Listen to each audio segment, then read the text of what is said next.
नमस्ते। तो आज हम बात करने वाले हैं कुछ इंटरनेट छाप के बारे में, यानी कि जो इंटरनेट पर या जो गूगल पर जो बड़े बड़े आर्टिकल्स रहते हैं, यानी कि इस औषधि से ये होता है, इस औषधि का सेवन करने से ये होता है। और ये बात मैं इसलिए बोल रहा हूँ क्योंकि हमारे एक भाई हैं जिन्होंने इंटरनेट पर कुछ ऐसा पढ़ लिया है, जैसे कि मुलेठी का सेवन करने से नपुंसकता आती है, यानी कि टेस्टोस्टेरोन हार्मोन कम होता है। मुलेठी का सेवन करने से इरेक्टाइल डिसफंक्शन की प्रॉब्लम हो जाती है। तो क्या ये सही है या गलत है? वैसे अगर हमारे भाई की माने तो जो इंटरनेट पर लिखा है वह सही है। अब लोग ऐसा पढ़ लेते हैं और उसी को सही मानते हैं, लेकिन वाकई में अगर हम उसकी जड़ पर जाएंगे, यानी कि जहाँ से हमें मुलेठी के बारे में सही जानकारी मिलती है, वहाँ पर इसके उल्टा ही लिखा होता है। यानी कि जो मुलेठी होती है वह वीर बढ़ाने वाली होती है और विशेष करके इसका प्रयोग किया जाता है वाजीकरण में। आयुर्वेद के हिसाब से देखें तो यह एक वाजीकरण औषधि है, यानी कि ऐसी औषधि जो कि हमारा वीर गाढ़ा करती है, जो हमारे शरीर में घोड़े जैसी ताकत लाती है।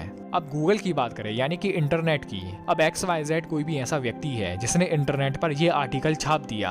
अब होता क्या है कि आर्टिकल तो उनने वहां लगा दिया।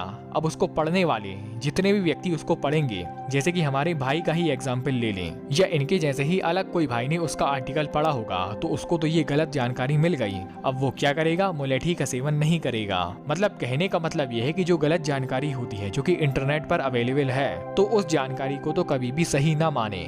अगर आपको सही जानकारी जाननी है तो आप पढ़े आयुर्वेद के ग्रंथों को। अब कई लोग पूछेंगे कि यार ये मुलेठी के बारे में आप प्रूफ बताएं, यानी कि आप सही जानकारी दें। तो मैं आपको अष्टांग हृदयम का ये वाजीकरण अध्याय है, महर्षि वाग्भट की ये किताब है, तो इसी का ही मैं आपको प्रूफ बता रहा हूँ कि यह है वाजीकरण अध्याय।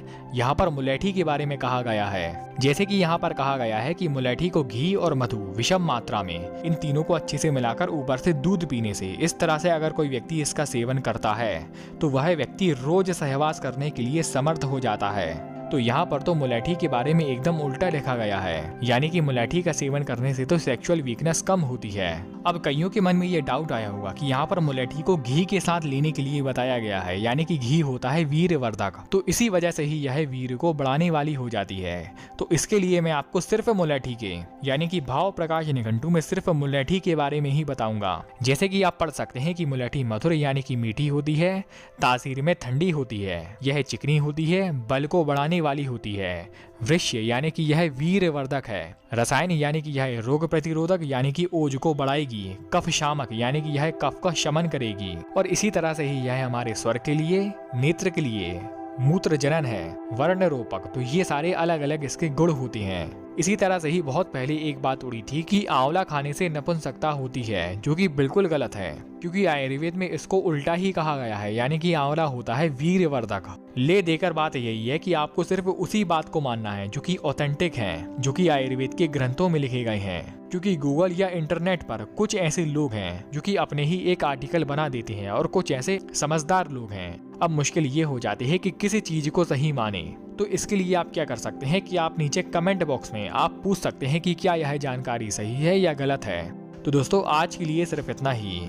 आपने वीडियो यहाँ तक देखी, आपका बहुत बहुत आभार, धन्यवाद।